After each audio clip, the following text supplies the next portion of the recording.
Hello friends, UGC net knowledge point में आप सभी का स्वागत है। आप सभी को हैप्पी होली। यूजीसी नेट की तरफ से सभी को हैप्पी होली की बहुत सारी शुभकामनाएं।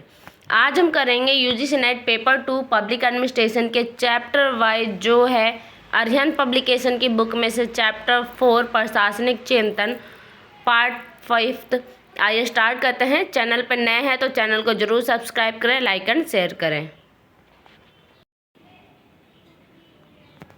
हैप्पी होली। आज हम पढ़ेंगे लूथर गुलिक के बारे में। संगठन के शास्त्रीय उपागम को शिक्षा के क्षेत्र में लोकप्रिय बनाने का लूथर गुलिक का अद्भुत योगदान रहा। प्रशासन एवं प्रबंध के क्षेत्र में पोस्ट कॉर्प शब्द आते ही स्वतः लूथर गुलिक का नाम आ जाता है। गुलिक ने संगठन को एक प्रारूपण प्रक्रिया माना है तथा संगठन के कार्य निर्धारण में संगठन की संरचना के महत्व पर बल दिया। उन्होंने अपने अध्ययन का केंद्र बिंदु तटस्थ सिद्धांतों की खोज को बनाया, जिसके आधार पर संगठन की संरचना का प्रारूप तैयार हो सके। गुलिक की मान्यता थी कि प्रशासन के विज्ञान का विकास संभव है जो सिद्धांतों पर आधारित होगा और वे सिद्धांत सार्वभौमिक रूप से लागू किए जा सकते हैं। उन्होंने संगठन की प्रारूपण प्रक्रिया के निर्माण के लिए मशीनीकृत दृष्टिकोण की आवश्यक माना और उसे यांत्रिक दृष्टिकोण कहा। गुलिक का योगदान लोक प्रशासन के सिद्धांतों के विकास एवं उसकी लोकप्रियता को बढ़ाने में लूथर गुलिक का योगदान असाधारण रहा। इनके योगदान का निम्नलिखित शीर्षकों के अंतर्गत अध्ययन किया जा सकता है। प्रशासकीय प्रबंधन। प्रशासन को विज्ञान मानने वाले लूथर गुलिक कहते हैं, लोक प्रशासन के नियम भले ही किसी प्रशासनिक अधिकारी को यह न बता सके कि किसी विषय पर क्या निर्णय लेना चाहिए, किंतु ये नियम या सिद्धांत उस अधिकारी का मार्गदर्शन अवश्य करते हैं। प्रशासनिक प्रबंध को वैज्ञानिक रूप देने वाले गुलिक ने कहा है कि जिस प्रकार एक शिल्पकार को कला, अनुभव एवं कारीगरी को देखकर अनुभविक अवलोकन करके व लंबे समय तक विश्लेषण करके ही अभियांत्रिकी का विज्ञान विकसित हुआ है, उसी प्रकार प्रशासकों के अनुभवों से प्रशासन का विज्ञान विकसित हो जाएगा। लूथर गुलिक तथा उर्विक प्रशासन की सार्वभौमिकता की बात करते हैं।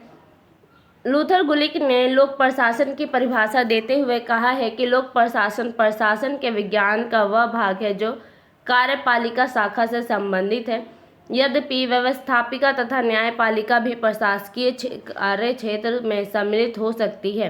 लोक प्रशासन के क्षेत्र के संबंध के रूप में लूथर गुलिक ने जिस मत को प्रतिपादित किया है उसे पोस्ट कॉर्प कहा जाता है। लूथर गुलिक से पहले भी हेनरी फ्योल ने पोक्को के रूप में तथा उर्विक इत्यादि विद्वानों ने इस दृष्टिकोण को अपनाया था, लेकिन इन विचारों को सुव्यवस्थित तरीके से प्रस्तुत करने का श्रेय गुलिक को ही जाता है। गुलिक ने अपने पोस्ट कॉर्प की चर्चा notes on the theory of organization में की, जो उन्होंने ब्राउनलो समिति को दिए गए निष्पादित लेखों में दिया था। वस्तुतः पोस्ट कॉर्प किसी कार्यपालक अधिकारी द्वारा किए जाने वाला कार्य है। संगठन के सिद्धांत। लूथर गुलिक को एक परंपरावादी विचारक, शास्त्रीय विचारक माना जाता है। गुलिक संगठनात्मक सिद्धांतों में कार्य विभाजन को सर्वोच्च स्थान देते हैं। उन्होंने संगठन को परिभाषित करते हुए कहा है कि संगठन सत्ता का औपचारिक ढांचा है जिसके द्वारा किसी निर्धारित लक्ष्य की प्राप्ति के लिए कार्यों को विभाजित एवं निर्धारित किया जाता है तथा उसमें समन्वय स्थापित किया जाता है। हेनरी फ्योल की तरह गुलिक भी आदेश की एकता को अत्यंत महत्वपूर्ण मानते हैं और इस विषय पर कहते हैं कि यदि इस सिद्धांत आदेश की एकता का कठोरता से पालन किया जाए तो हो सकता है कि कुछ घातक परिणाम पैदा हो जाए, किंतु यह परिणाम मतिभ्रम का अकार्यकुशलता व अनुत्तरदायित्व की तुलना में कुछ भी नहीं है जो इस सिद्धांत का उल्लंघन करने पर पैदा होंगे। हेनरी फ्योल के द्वारा बताए गए 14 संगठन के सिद्धांत से प्रभावित गुलिक ने अपने संगठन के 10 सिद्धांत का वर्णन इस प्रकार किया है। फर्स्ट है कार्य विभाजन या विशेषीकरण। कार्य विभाजन या विशिष्टीकरण गुलिक के सिद्धांत का मूल तत्व है। कार्य विभाजन की गुलिक संगठन का आधार मानते हैं और लिखते हैं कि कार्य विभाजन संगठन की बुनियाद है, क्योंकि संगठनों को बनाने के पीछे कोई न कोई आधार तो होता ही है। संगठन के सदस्यों को उनकी योग्यता, रुचि एवं कार्यकुशलता को ध्यान में रखकर दिए जाना चाहिए। इससे हर व्यक्ति अपने कार्य में विशेषज्ञ की तरह हो जाता है एवं संगठन की कार्य कुशलता बढ़ जाती है। विभागीय संगठनों के आधार। फर्स्ट पॉइंट है इसका, संगठन व विभागों में कार्य कुशलता बनी रहे, इसके लिए आवश्यक होता है कि उसे सुविधानुसार इकाइयों व उप इकाइयों में बांट दिया जाए तथा उनके एक साथ मिलकर कार्य करने के लिए उनके मध्य संबंध स्थापित हो। गुलिक ने इस संदर्भ में 4P का सिद्धांत या विभागीयकरण का सिद्धांत प्रतिपादित किया है, जो उद्देश्य अथवा कार्य, पर्पस, प्रक्रिया, प्रोसेस, व्यक्ति, पर्सन एवं स्थान, प्लेस की व्याख्या करता है। सेकंड पॉइंट है उद्देश्य आधारित संगठन के उदाहरण है रक्षा, शिक्षा, परिवहन, रेलवे, संचार। थर्ड पॉइंट है प्रक्रिया आधारित संगठन के उदाहरण अस्पताल में नर्सिंग विभाग, सचिवालय में टाइपिंग शाखा, इंजीनियरिंग में सिविल, मैकेनिकल में इलेक्ट्रिकल शाखाएं। फोर्थ पॉइंट है व्यक्ति आधारित संगठन के उदाहरण है युवा मामले विभाग, महिला बाल विकास विभाग, अनुसूचित जाति जनजाति आयोग आदि। और फिफ्थ पॉइंट है स्थान आधारित संगठन के उदाहरण DAV, भाखड़ा नागर प्रोजेक्ट, इंदिरा गांधी नहर परियोजना आदि। सेकंड पॉइंट है पद सोपान। लूथर गुलिक के अनुसार एक अच्छे संगठन के आदेश की श्रृंखला या अधिकारों की लाइन स्पष्ट व निश्चित रखनी चाहिए। प्रत्येक संगठन में ऊपर से नीचे तक अधिकारों व संबंधों की स्पष्ट व्याख्या आवश्यक है और कार्यरत सभी कर्मचारियों को एक ही स्तर पर रखना उचित नहीं रहता। अतः वरिष्ठ व कनिष्ठ पदाधिकारियों के मध्य परस्पर औपचारिक संबंधों की स्थापना करना चाहिए। थर्ड पॉइंट है समन्वय। इससे तात्पर्य संगठन के कार्यकलापों व गतिविधियों में उचित संबंध, तालमेल तथा सामंजस्य स्थापित करना होता है। कार्य संचालन के लिए किसी भी संस्था के प्रभावपूर्ण, लाभपूर्ण व उसके उद्देश्य को ध्यान में रखते हुए संगठन के साधनों व प्रयासों में उचित समन्वय स्थापित होना चाहिए। बिना समन्वय के सभी साधन व प्रयासों का अपव्यय होता है तथा वे संगठन व संस्था के उद्देश्यों को प्राप्त करने में विफल हो जाते हैं।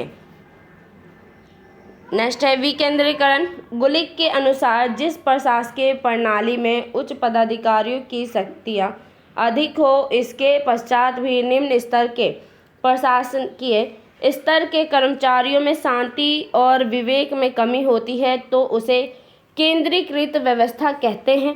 किंतु अगर प्रशासकीय पद्धति में स्थानीय शासकीय निकायों कर्मचारियों को ज़्यादा अथवा अधिक शक्तियाँ दी गई है तो उसे विकेंद्रीकरण कहते हैं। गुलिक ने विकेंद्रीकरण व्यवस्था पर जोर दिया है। फिफ्थ पॉइंट है आदेश की एकता। इस सिद्धांत के अनुसार किसी व्यक्ति व कर्मचारी को एक से अधिक अफसर नहीं होना चाहिए। ऐसा इसलिए कि प्रत्येक व्यक्ति दो अफसर को खुश नहीं रख सकता। अतः एक कर्मचारी को किसी एक ही अधिकारी से आदेश प्राप्त होना चाहिए। यदि एक से अधिक अधिकारी आदेश देंगे तो इससे आदेश को मानने एवं दायित्व को निभाने में उलझन पैदा होगी, जिससे कार्यों में देरी होगी तथा आदेशों में व्यर्थ का संघर्ष होगा। 6 पॉइंट है सूत्र तथा स्टाफ। गुलिक के अनुसार संगठन में ये दो इकाइयाँ होनी चाहिए। सूत्र इकाई शक्ति का प्रतिनिधित्व करती है तथा स्टाफ इकाई का कार्य परामर्श देना या विचार प्रकट करना रहता है। 7 पॉइंट है प्रत्यायोजन। इसका अर्थ किसी उच्च सत्ताधारी के द्वारा अपने निम्न सत्ताधारी को विशिष्ट सत्ता देना होता है। अर्थात गुलिक के अनुसार आवश्यक मात्रा में कुछ अधिकारों को अपने अधीनस्थों को छोड़ देना चाहिए। इससे कर्मचारियों के उत्तरदायित्व का निर्धारण होता है। 8 पॉइंट है नियंत्रण का क्षेत्र। गुलिक के अनुसार किसी भी संगठन में प्रत्येक अधिकारी को के अंतर्गत 5 अथवा 6 से अधिक कर्मचारी नहीं होने चाहिए। कर्मचारियों की संख्या अधिक होने से वह उसे ठीक प्रकार से मार्गदर्शन नहीं दे सकता है और इसका प्रभावपूर्ण निर्देशन, नियंत्रण व पर्यवेक्षण भी नहीं कर सकेगा। 9 पॉइंट है समितियों द्वारा समन्वय। गुलिक ने समन्वय अधिक बल देते हुए कहा कि विभिन्न समस्याओं के समाधान तथा उचित हल करने के लिए विभिन्न समितियों का गठन किया जाना चाहिए, जिसके माध्यम से किसी भी समस्या को आसानी से हल किया जा सके। 9 पॉइंट है मुख्यालय तथा क्षेत्रीय इकाइयों के मध्य संबंध। गुलिक ने क्षेत्रीय आधार पर संगठन को 3 भागों में बांटा। फर्स्ट है सभी उंगलियां। इसमें मुख्यालय का क्षेत्रीय अभिकरणों से सीधा संबंध होता है। मध्य में कोई भौगोलिक इकाई नहीं होती है, यानी सभी उंगलियां ये उंगलियां के समान है। इसमें क्या होते हैं निम्न क्षेत्रीय इकाइयां और ये क्या है आपकी मुख्यालय। सेकंड है आपका छोटी भुजाएं तथा लंबी उंगलियां। इसके मध्य में भौगोलिक इकाइयां तो होती हैं लेकिन वह मुख्यालय में स्थित होती है, जैसे भारत के विदेश मंत्रालय में, पश्चिम एशिया संभाग, यूरोप संभाग आदि। तो सभी उंगलियां मुख्यालय, निम्न क्षेत्र की इकाइयां। थर्ड पॉइंट है लंबी भुजाएं तथा छोटी उंगलियां। इसमें भौगोलिक इकाई मुख्यालय से दूर स्थित है, जैसे भारत में जिला कलेक्टर। लंबी भुजाएं तथा छोटी उंगलियां ये मुख्यालय है, ये भौगोलिक इकाई है। इससे दूर क्या है आपके निम्न क्षेत्रीय इकाइयां हैं। गुलिक ने भुजा तथा तात्पर्य क्षेत्रीय। गुलिक ने भुजा का तात्पर्य क्षेत्रीय तथा उंगलियों का तात्पर्य संचार सूत्र से मापा है। गुलिक की आलोचना। लूथर गुलिक के सिद्धांतों एवं उसके द्वारा प्रतिपादित विभिन्न अवधारणाओं की उन सभी विद्वानों ने आलोचना की जो संगठन के परंपरागत उपागम, शास्त्रीय उपागम में कमियां ढूंढते हैं। इन सभी विद्वानों ने हर्बर्ट साइमन का नाम प्रमुखतः लिया जाता है। इसके अतिरिक्त Waldo, LD. White and Alfred diamond इत्यादि गुलिक के आलोचक माने जाते हैं। गुलिक ने पोस्टकॉर्प सिद्धांत लोक प्रशासन के क्षेत्र में स्वीकारा तो जाता है, परंतु इसकी आलोचना भी बहुत होती है। पोस्टकॉर्प में शामिल नियोजन, संगठन, कार्मिक निर्देशन, समन्वय, प्रतिवेदन एवं बजट संबंधी प्रक्रिया लोक प्रशासन की प्रबंधकीय प्रकृति की व्याख्या नहीं करते। इसमें नीति निर्माण, कानून निर्माण एवं जन संपर्क जैसी प्रमुख प्रशासनिक क्रियाओं का वर्णन नहीं करता। वैसे ही प्रशासन का संचालन एक कला माना जाता है, तो लोक प्रशासन में मानवीय संबंधों की जगह होनी चाहिए। आलोचकों का कहना है कि जिस प्रकार यात्रा की तैयारी करने मात्र से को यात्रा नहीं कह सकते, उसी प्रकार पोस्टकॉर्प की क्रियाएं गिनाकर संपूर्ण लोक प्रशासन का क्षेत्र स्पष्ट नहीं हो सकता। पोस्टकॉर्प का वर्णन की गई क्रियाओं को आप परिवार, दुकान, सेवा व मंत्रिमंडली में कहीं पर पास जाएंगे, पर पोस्टकॉर्प का ज्ञान लोक प्रशासन का क्षेत्र नहीं हो सकता। गुलिक के 4P सिद्धांत की यह कहकर आलोचना की जाती है कि इसमें स्पष्ट नहीं होता कि कार्य विभाजन किस स्थान पर है, कौन से आधार के लिए जोर दिया जाए। एल.डी. वाइट ने कहा है कि सूत्र, स्टाफ, पद, सोपान, सत्ता एवं विकेंद्रीकरण जैसे शब्द केवल प्रशासनिक परिस्थितियों की व्याख्या या वर्गीकरण करने में सहायक है, इसके अधिक इसका कोई उपयोग नहीं है। लूथर गुलिक ने लोक प्रशासन के क्षेत्र में संगठन के सिद्धांत व कार्यपालिका के कार्यों की व्याख्या कर लोक प्रशासन को एक समुचित दिशा प्रदान करने का कार्य किया। गुलिक की पोस्टकॉर्प विचारधारा में योजना, संगठन, कर्मचारियों की व्यवस्था, निर्देशन, कार्यों का समायोजन व नियंत्रण, बजट की तैयारी, रिपोर्ट इत्यादि वे मौलिक कार्य हैं जिसका ज्ञान किसी भी प्रशासन के लिए जरूरी होता है। विभागीय संगठन में भिन्न भिन्न विभागों को बांटकर कार्य करने का महत्वपूर्ण विचार प्रकट किया। अतः प्रशासन व संगठन के क्षेत्र में गुलिक के सिद्धांतों की उपेक्षा नहीं की जा सकती है। Lindman, F. Urwick. Lyndall F Urwick. Lyndall F Urwick परंपरावादी विचारकों में एक प्रमुख विचारक माने जाते हैं। उर्विक प्रशासन एवं प्रबंधन की शास्त्रीय विचारधारा के महान चिंतकों व लेखकों की श्रेणी में आते हैं। उर्विक का जन्म 3 मार्च 1891 को इंग्लैंड में हुआ और इन्होंने ऑक्सफोर्ड विश्वविद्यालय से अपनी शिक्षा प्राप्त की। प्रथम विश्व युद्ध के समय उर्विक ब्रिटिश सेना में लेफ्टिनेंट कर्नल भी रहे और इसी दौरान उर्विक का झुकाव प्रबंध विज्ञान की ओर होने लगा। वे जनेवा में अंतर्राष्ट्रीय प्रबंध संस्था के निर्देशक ब्रिटिश इंस्टीट्यूट ऑफ मैनेजमेंट से जुड़े तथा इस संस्थान के उपाध्यक्ष भी रहे। उर्विक ने न्यू साउथ वेल्स विश्वविद्यालय में प्रोफेसर के पद पर भी कार्य किया। सैन्य प्रशासन की पृष्ठभूमि पर आधारित उर्विक व चिंतन स्वाभाविक रूप से अनुशासन तथा नियमों की सुव्यवस्थित संरचना की प्रशासन का केंद्र बिंदु मानता है। प्रबंधन को वैज्ञानिकता तथा एकीकृत स्वरूप प्रदान करने की दिशा में इन्होंने प्रमुख योगदान दिया और टेलर, फॉलेट, फ्योल इत्यादि विचारकों के द्वारा दी गई अवधारणाओं के आधार पर अपना विचार प्रकट किया। उर्विक बहुत सारे प्रबंध संघों के सदस्य एवं औद्योगिक प्रबंध के परामर्शदाता रहे। उर्विक का योगदान। उर्विक लोक प्रशासन तथा प्रबंध के क्षेत्र में उस समय का प्रतिनिधित्व करते हैं जब औपचारिक संगठन या संगठन की शास्त्रीय या संरचनात्मक विचारधारा अपने चरम पर थी। उर्विक के प्रमुख योगदानों का अध्ययन निम्न शीर्षकों के अंतर्गत किया जा सकता है। फर्स्ट पॉइंट है इसका, प्रशासन का विज्ञान। उर्विक का नाम उन विद्वानों में सबसे आगे है जो प्रशासन को विज्ञान मानते हैं। उर्विक ने प्रशासन की प्रकृति को विज्ञान करार दिया और इसके साथ ही वे प्रशासन के संचालन के लिए कौशल एवं कला पक्ष पर भी जोर देते हैं। उर्विक के अनुसार प्रशासनिक कौशल न तो खरीदा जा सकता है और न ही इसके कोई शॉर्टकट रास्ते हैं। इसके लिए कठिन अध्ययन, गहन चिंतन व बौद्धिक सिद्धांतों के प्रशिक्षण, वास्तव एवं कार्य समस्या पर आधारित की कीमत चुकानी पड़ती है। सेकंड पॉइंट है, उर्विक यह मानते हैं कि लोक प्रशासन एवं निजी प्रशासन समान है। क्या? लोक प्रशासन एवं निजी प्रशासन दोनों ही समान हैं और कहते हैं कि जिस प्रकार सभी व्यक्तियों के लिए सभी विषय समान होते हैं, अर्थात बैंक कर्मियों के लिए जीव विज्ञान वैसा ही होता है जैसे अन्य के लिए, राजनेताओं के लिए मनोरोग विज्ञान सामान्य व्यक्तियों जैसा ही है, इसी प्रकार सभी प्रशासन सभी के लिए समान ही है। सेकंड पॉइंट है, संगठन के सिद्धांत। उर्विक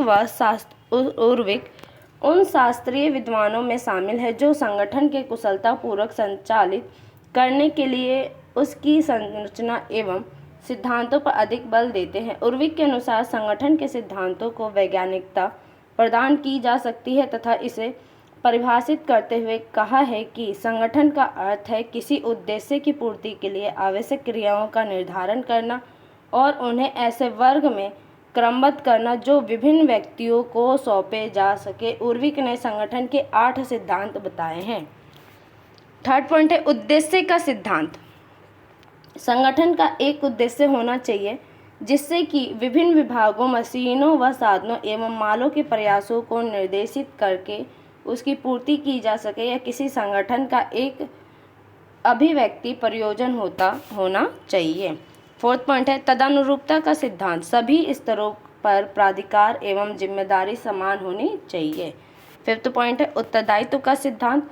श्रेष्ठतरों को अपने अधीनस्थों के कार्य की पूरी जिम्मेदारी लेनी चाहिए। उर्विक ने कहा कि किसी समूह या व्यक्ति को उत्तरदायित्व के निर्वहन के लिए आवश्यक सत्ता दिए बिना उन्हें या किसी गतिविधि के लिए उत्तरदायी ठहराना स्पष्ट रूप से अनुचित व असंतोषजनक है। 7 पॉइंट, पद सोपानिक सिद्धांत अर्थात उच्च निम्न पदों की पिरामिडीय ढांचा हो। इसी के अंतर्गत उर्विक ने सत्ता का विभाजन बताया है। उर्विक ने पद सोपान को उतना ही प्रमुख माना है जितना घर के गंदे पानी के निकास को।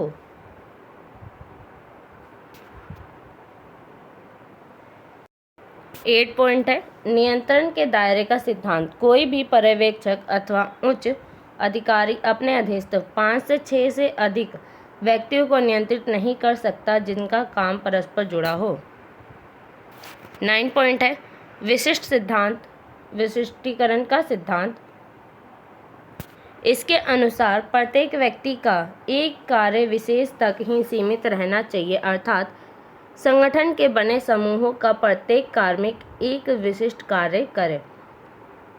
10 पॉइंट है समन्वय का सिद्धांत। इसके अनुसार संगठन की सभी इकाइयों के बीच सहयोग हो तथा प्रयासों को एकता दिखाई देनी चाहिए। 11 पॉइंट है परिभाषा एवं निर्धारण का सिद्धांत। इसके अंतर्गत हर पद और अन्य पदों के साथ इसके संबंधों और उसके प्राधिकार, काम और जिम्मेदारियों का स्पष्ट निर्धारण होना चाहिए।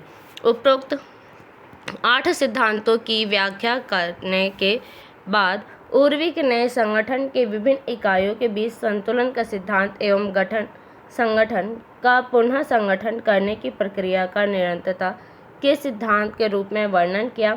वर्ष 1943 में उर्विक ने अपनी प्रसिद्ध पुस्तक द एलिमेंट ऑफ एडमिनिस्ट्रेशन प्रकाशित की। इसमें इन्होंने 29 सिद्धांतों का वर्णन किया। इस कार्य के लिए उर्विक ने टेलर के वैज्ञानिक प्रबंध के सिद्धांतों, हेनरी फ्योल के 14 सिद्धांतों, मूनिंग व रैले के सिद्धांतों, फॉलेट एवं ग्रेकुनास के सिद्धांतों को संश्लेषित एवं समाहित किया। उर्विक के सिद्धांत लागू होने योग्य, केंद्रीकरण, प्रत्यायोजन, समता, सामान्य हित, नेतृत्व, पुरस्कार व अनुदान, स्थिरता, उपयुक्तता, निर्देशन, समन्वय सिद्धांत, पूर्वानुमानीयता, पहल, क्रम, इसके लिए प्रक्रिया, कर्मचारी नियुक्ति, कार्य को सौंपना, नियंत्रण, निर्धारण, कार्यात्मक परिभाषा, व्याख्यात्मक, संगठन, चयन व तैनाती, प्राधिकार, तालमेल, अनुशासन, जांच, नियोजन और भावना। ये पॉइंट इनके सिद्धांत हैं। उर्विक का जड़ सिद्धांत। उर्विक का जड़ सिद्धांत प्रमुख रूप से व्यवसाय कार्यों से संबंधित है, संगठनों के संदर्भ में है। उर्विक का जड़ सिद्धांत इस मान्यता पर टिका है कि प्रबंध अपने अर्थों, उद्देश्यों को प्राप्त करने के लिए मानवीय एवं भौतिक संसाधनों का प्रयोग करता है। उर्विक ने जड़ सिद्धांत के अपने विचारों में स्पष्ट किया कि किसी भी संगठन के प्रबंध का प्राथमिक उद्देश्य है कि वह उपभोक्ता को उसके द्वारा चाही गई वस्तु एवं सेवा उस कीमत पर दे जिस कीमत पर उपभोक्ता स्वेच्छा से दे सकता है। इसी क्रम में प्रबंध उत्पादन एवं वितरण का काम करता है और यह प्रयास करता है कि इस प्राथमिक उद्देश्य की प्राप्ति हो जाए। उर्विक ने इस क्रम में आगे लिखा है कि मुद्दा यह है कि आज व्यक्ति एक उपभोक्ता के रूप में उत्पादक एवं वितरणकर्ता मनुष्य से दूर हो जाता है। इसका प्रमुख कारण उपभोक्ता एवं उत्पादक तथा वितरण के बीच स्पष्ट एवं अपूर्ण संचार का होना है। इस स्पष्ट एवं अपूर्ण संचार का वास्तविक कारण है कि व्यक्तियों को सामान्य उद्देश्य का ज्ञान नहीं है। प्रबंध द्वारा इस संदर्भ में उठाया गया कदम सामान्य उद्देश्य के प्रति ज्ञान और इसी को सही जानकारी होने पर प्रबंध, संगठन, कार्मिक, व्यक्ति एवं उपभोक्ता को आवश्यकता पूरी हो सकेगी। व्यक्ति तकनीकी क्रांति के लाभों में साझेदार बनना चाहता है, यह उर्विक का स्पष्ट मत है। किसी भी उद्देश्य को प्राप्त करने के लिए व्यक्ति प्रयास करता है, इसलिए सामान्य उद्देश्य को पहचान कर उसे प्राप्त करने के लिए सभी को प्रयास करने चाहिए कि उनका क्या उद्देश्य है, उनको कैसे प्राप्त करना है। उर्विक का जड़ सिद्धांत खुदरा विक्रेता, थोक विक्रेता और निर्माणकर्ता, उसके बाद क्या आ जाएंगे विभाग, कार्यकारी समूह।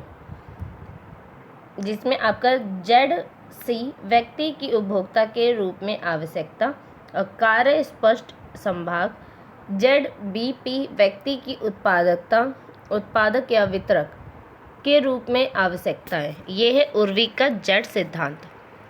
इस रेखा चित्र में एक छोर पर उपभोक्ता है तथा दूसरे छोर पर उत्पादक या वितरक के रूप में संगठन का प्रबंध है। मध्य में संगठन के विभागकारी स्टाफ, संभाग, निर्माण समूह, थोक एवं खुदरा विक्रेता से होता हुआ कोई भी उत्पाद उपभोक्ता तक पहुंचता है। इससे उपभोक्ता, उत्पादक तथा वितरक के बीच कोई प्रत्यक्ष संचार नहीं होता, अतः दोनों के सामान्य उद्देश्य स्पष्ट नहीं होते। उर्विक की आलोचना।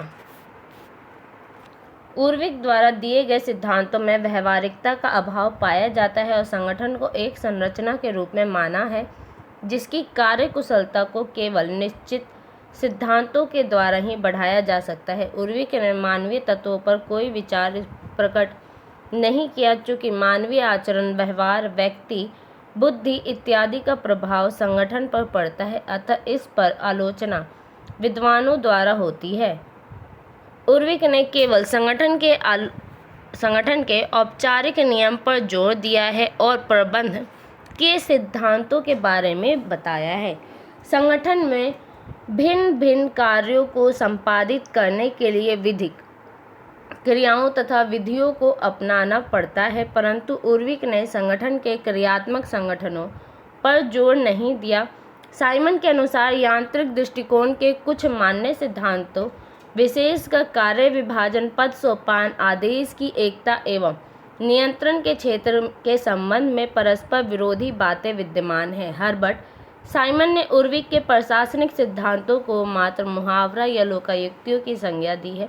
इन आलोचनाओं के बाद भी संगठन के अध्ययन के लिए आज भी परंपरागत उपागम एवं सिद्धांत मूल आधार बने हुए हैं तथा उर्विक ने इन सिद्धांतों को निरंतरता प्रदान की है। उर्विक की प्रमुख पुस्तकें कौन सी है? The meaning of rationalisation 1929, committees on organisation 1930, management of tomorrow 1933, papers on the science of administration 1937, scientific principle of organisation 1938, the element of administration 1943, the making of scientific management 1945, the theory of organisation 1952, the gold book of management 1956, संपादित the pattern of management 1956। Urwick के महत्वपूर्ण लेख principle of direction and control, axioms of organisation, notes on the theory of organization, republic of administration organization and theories about the nature of man. तो आज के लिए video इतना ही। Video अच्छी लगे तो लाइक कीजिए, शेयर कीजिए, सब्सक्राइब कीजिए। धन्यवाद।